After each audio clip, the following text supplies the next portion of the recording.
साहब उसको मतलब 19 दिन हो गए परिवार में, मतलब एकदम गरीब परिवार है और पिताजी हैं उनके जो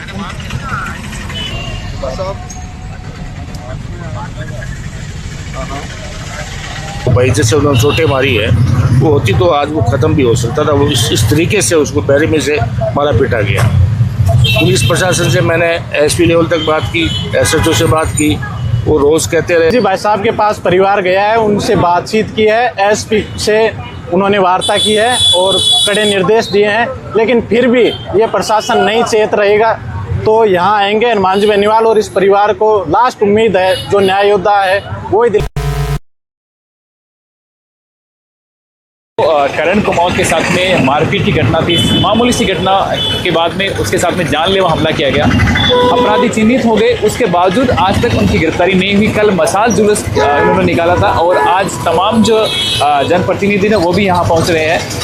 ये जो पूरी प्रक्रिया है इसमें कहीं ना कहीं प्रशासन की इतनी बड़ी अराजकता है कि जो अपराधी हैं वो बेखौफ घूम रहे हैं। जो स्लोगन है उनका उल्टा हो रहा है। जो आमजन में विश्वास और अपराधियों में डर की बजाय आज अपराधी आमजन की तरह घूम रहा है और जो आमजन है वो यहाँ धरने पर बैठे हैं। एक रात को यहाँ बारिश आई थी, आपने देखा था, ये वीडियोस बहुत वायरल हो रहे हैं। तो देखिए ना, पिताजी यहाँ आपको दिखाता हूँ सामने बैठे हैं, बच्चे, इनका बच्चा जिंदगी और मौत से जूझ रहा है और ऐसी स्थिति में उनको यहाँ बैठना पड़ रहा है। आप सोचिए ना, ये कितना मार्मिक विषय है। इस करण कुमावत वाले मामले के माध्यम से ही भले प्रशासन एक अच्छा उदाहरण पेश करे और जल्द से जल्द अपराधियों की जो है वो गिरफ्तारी हो मांग के। साहब उसको मतलब 19 दिन हो गए परिवार में, मतलब एकदम गरीब परिवार है और पिताजी हैं उनके जो हाँ, लेकिन भाई साहब बिल्कुल भी मतलब प्रशासन सचेत नहीं हो रहा है इस मामले में। हाँ भाई साहब, एक बार उनके पिताजी से आप बात करना चाह रहे हैं? हाँ मिले थे। धरना चल रहा है भाई साहब, 19 दिन से चल रहा है और बिल्कुल भी कुछ भी नहीं, मतलब उम्मीद नहीं है इनको बिल्कुल भी। एक को भी नहीं पकड़ा है। कोई ऐसे नॉर्मल कोई लिंक होता है जैसे वो होटल वाले हैं उनमें से उठा लिया वो बच्चे को। हाँ भाई साहब, और लास्ट यही है कि आपको ही आना पड़ेगा भाई साहब। पिताजी से बात करवाएं।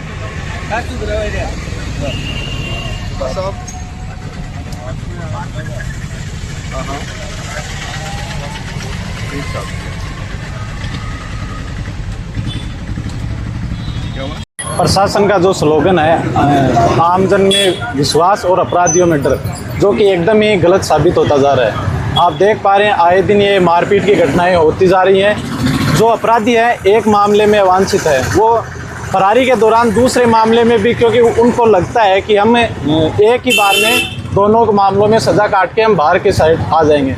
इसी तरह मेरे साथ थोड़े दिन पहले घटना हुई, उस समय तो उन अपराधियों को नहीं पकड़ सकता। आज 7 महीने हो गए हैं, लेकिन मुझे भी पूर्ण रूप से न्याय नहीं मिला है और जितना मिला है वो न्याय योद्धा ने ही दिलवाया है। आपने हनुमान जी बेनीवाल का भी जिक्र किया है, पार्टी आरएलपी की तरफ से आपने कहा कि अगर वो नहीं होते तो शायद मुझे भी वो नहीं बन पाता, मेरे अपराधी नहीं बन। क्या कहना चाहेंगे इस परिवार को अगर न्याय नहीं मिला? आज 20 दिन का समय हो गया है, हनुमान जी क्या इस पर कोई एक्शन लेंगे? हनुमान जी भाई साहब के पास परिवार गया है, उनसे बातचीत की है, एसपी से उन्होंने वार्ता की है और कड़े निर्देश दिए हैं, लेकिन फिर भी ये प्रशासन नहीं चेत रहेगा तो यहाँ आएंगे हनुमान जी बेनीवाल और इस परिवार को लास्ट उम्मीद है जो न्याय योद्धा है वो ही दिला पाएंगे। और उनसे बातचीत चल रही है भाई साहब से, ज़रूर ही यहाँ आना पड़ेगा। मुझे लग रहा है 19 दिन हो गए हैं, बच्चे को कोई भी न्याय नहीं मिल रहा है। करण कुमावत है, अभी भी हॉस्पिटल में एडमिट है और प्रशासन के साथ ही हॉस्पिटल में भी वो सुविधाएँ नहीं है। गवर्नमेंट हॉस्पिटल में भी इस धूप में मतलब मारपीट का जो दर्द है, उसके अलावा इस गर्मी का जो दर्द है वो भी उसे सहन करना पड़ रहा है। और प्राइवेट हॉस्पिटल में माँ बाप है जो इलाज नहीं करवा पाते हैं, लेकिन फिर भी समाज से या कुछ सहायता लेके वो प्राइवेट हॉस्पिटल में जाने का उनका मन रहता है।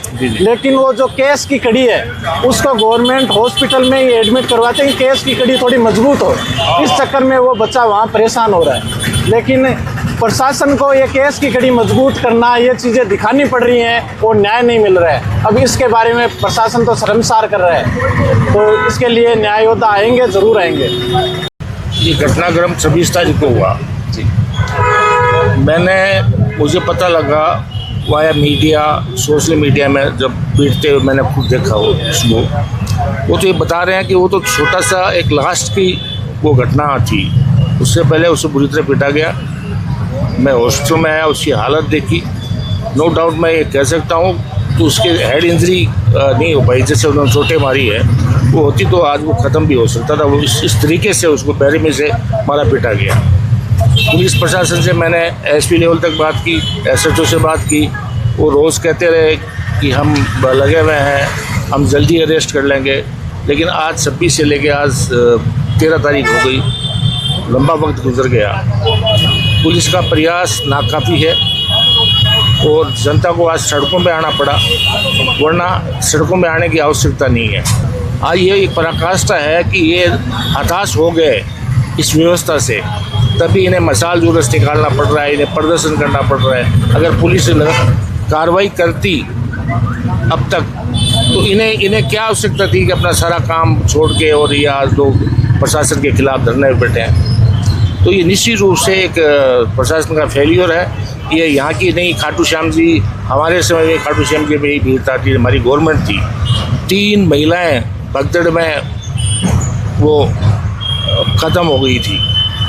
जो अव्यवस्था उसके खिलाफ मैं वहाँ से पार्टी का विधायक था, हमारी सरकार थी, उसके बावजूद मैंने प्रदर्शन किया खाटू श्याम जी में और उस व्यवस्था को दुरुस्त किया।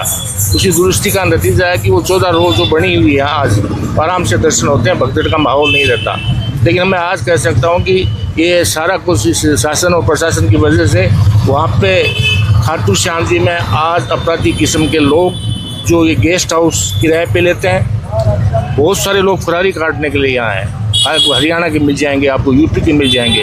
अगर पुलिस खाली मेले के समय एक कर्फ्यू सा लगा के आम आदमी को परेशान करने का काम करती है, मेले में जो वहाँ के लोकल निवासी हैं, गाँव के निवासी हैं, उनके लिए बच्चे स्कूल में परीक्षा देने नहीं जा सकते, वो कर्फ्यू का सा माहौल कर देते हैं।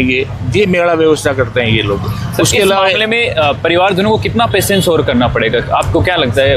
मैं निश्चित रूप से आज मैं 4-5-7 दिन बाहर था, मैं कल ही आया था शाम को, आते ही मैं इनके पास आया हूँ। मैं निश्चित रूप से उच्च अधिकारियों से बात करूँगा, उनसे समय मांगूंगा और निश्चित रूप से मैंने हमारे सारे दात्रामठ के लोगों को, हम इसमें कोई पार्टी बेसिस ये कोई उसमें नहीं जा रहे किसी बात में, कौन किसका है, ये हमारे दात्रामठ के हर व्यक्ति का उसकी रक्षा करना, उसकी सुरक्षा करना, उसकी व्यवस्था करना मेरी ड्यूटी बनती है, मुझे अग्रिम होना पड़ेगा। उसके लिए मैं निश्चित रूप से उस अधिकारियों से बात करना पड़े, मैं आज ही बात करूंगा एसपी से। अगर एसपी लेवल नहीं है तो उस अधिकारियों के पास मुझे जाना पड़ेगा कल जयपुर, सुमारू जयपुर जाके निश्चित रूप से इसमें त्वरित कार्रवाई करने की और उन्हें न्याय दिलाने का मैं भरोसा इन सबको देता हूँ। निश्चित रूप से मैं मेरी तरफ से पूरा प्रयास करूँगा। बिल्कुल। तो ये आप आश्वस्त कर रहे हैं कि न्याय लेके रहेंगे, निश्चित रूप से मेरा पूरा सपोर्ट रहेगा। मेरे कार्यकर्ताओं का जब ये लोग कहेंगे वहाँ हम पूरा सपोर्ट, हम अन्याय के खिलाफ हैं, न्याय का पक्ष देंगे, सीधी सी बात है।